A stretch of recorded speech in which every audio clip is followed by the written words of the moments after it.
শিরক আছে। এইতে তাবিজের কারবার নাই, এখানেও আছে তাবিজ আর তাবিজ। কোরআন শরীফ দিয়ে তাবিজ লেখে, সেই তাবিজের আবার কায়দা আছে। ধান্দা লাগাবার জন্য বলে খালের পানি, বিলের পানি, পুকুরের পানি, টিউবওয়েলের পানি, সালার পানি, খালের পানি, 7 জায়গার পানি, জাফরানের কালি, এগুলো নিয়ে কাগজের উপরে দাগ দিয়ে তারপর কতগুলি নাম্বার লেখে, 752, 313, 1472, 1771। হাবি জাবি আপনারা দেখেন খুলে, আমি যা বললাম উল্টো একটাও বলছি নাকি? এগুলো লিখা তারপরে লেখে ইয়া জিব্রাইল, ইয়া মিকাইল, ইয়া ইসরাফিল, ইয়া আরেকটা কিছু। আমি একজনের গলায় দেখলাম এত বড় তাবিজ, বললাম ভাই এত বড় তাবিজ এর মধ্যে কি? কয় যে সর্বনাশ, এ বলাই যাবে না। বললাম কেন?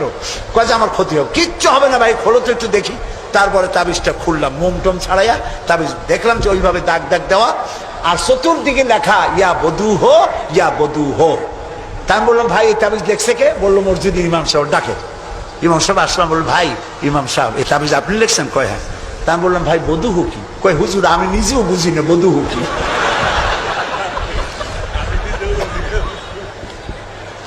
এখানে ওলামায়ে কেরাম আছেন, তারা হয়তো জানতে পারেন, আমি আমার বিদ্যা যতটুকু না, আমি বধু চিনি নাই কি জিনিস। এই সব তাবিজ লিখে লিখে গলায় ঝুলানো হচ্ছে। পীর সাহেবদের কাছে যায়, লাল সুতো কালো সুতো নিয়ে যায়, পীর সাহেবরা পরে ফুদায় গিরে দেয়, ফুদায় গিরে দেয়। এই সুতা গলায় বান্ধা, তারপরে এই সব তাবিজ ঝুলানো। হাদিস শরীফে এসেছে শিরক, শিরক। রাসূল এটা করেন নাই, একজন সাহাবী তাবিজের ব্যবসা করেন নাই। ঝাড়ফুঁক করেছেন, ঝাড়ফুঁক করা জায়েজ আছে, রাসূলুল্লাহ করেছেন, সাহাবায়ে কেরাম করেছেন। ঝাড়ফুঁকের জন্য কোরআনের মধ্যে 2টা সূরা শুধু ঝাড়ফুঁকের জন্যই আল্লাহ নাজিল করেছেন, একটা সূরা ফালাক আর একটা সূরা নাস। সুবহানাল্লাহ বলেন। মানুষের ক্ষতি করতে পারে, জাদু টোনা করতে পারে, সেজন্য রাসূলুল্লাহ বলেছেন, লক্ষ্য করেন হাদিস, সূরা ফালাক সূরা নাস 3 বার পড়বে ফজরের পরে, 3 বার পড়বে রাতে শোয়ার সময়। পড়িয়া হাতের মধ্যে ফু দিয়া এই হাত দুটো মাথা থেকে শুরু করে শরীরের মধ্যে ডলে দিবে। রাসূলুল্লাহ নিজে এটা করতেন। আল্লাহ রাসূল বলেছেন এই আমল যে করবে, দুষ্ট জিন, দুষ্ট শয়তান, দুষ্ট মানুষের অনিষ্টতা থেকে আল্লাহ তাকে হেফাজত করবেন। সুতরাং এই তাবিজের ব্যবসা ছাড়া উচিত এবং সব রকমের শিরক থেকে মুক্ত হওয়া উচিত। তাহলে আল্লাহ তাআলা আমাদের প্রতি রহম করবেন। আল্লাহ তাআলা জিজ্ঞেস করছেন, ছেলে মেয়ে, সুস্থতা অসুস্থতা মানুষের কাছে চাও কেন? আলাইসাল্লাহু বিকাফিন আবদা।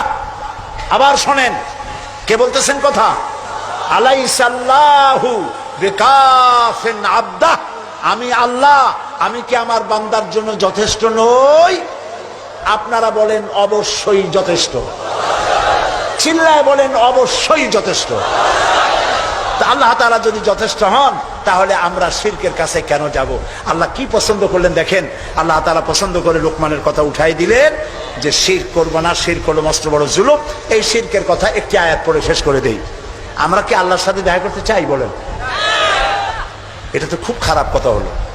আমি বললাম আমরা কি আল্লাহর সাথে দেখা করতে চাই? এই 4-5 জন করলো চাই, আর বাকি লোকের অবস্থা তো খুবই করুন। আমরা কি আল্লাহর সঙ্গে দেখা করতে চাই? এইবার বুঝেছেন, প্রথমে বুঝছিলেন না। আল্লাহ রাব্বুল আলামিন বলেন, ফামান কানা ইয়ারজু লিকা রাব্বিহি ফালইআমাল আমালান সালিহান ওয়ালা ইউশরিক বিইবাদাতি রাব্বিহি আহাদা। যদি কেউ রবের সঙ্গে দেখা করতে চায়, তোমরা যদি আল্লাহর সঙ্গে দেখা করতে চাও, 2টা কাজ করবা। 1 নম্বর হলো ভালো ভালো কাজ করো, নেক কাজ করো। 2 নম্বরে আল্লাহর ইবাদতের সাথে কাউকে শরীক স্থাপন করবা না। শিরক থেকে যদি নিজেকে বাঁচাইতে পারো, আল্লাহর সাথে কিয়ামতে দেখা হয়ে যাবে। সুবহানাল্লাহ বলে।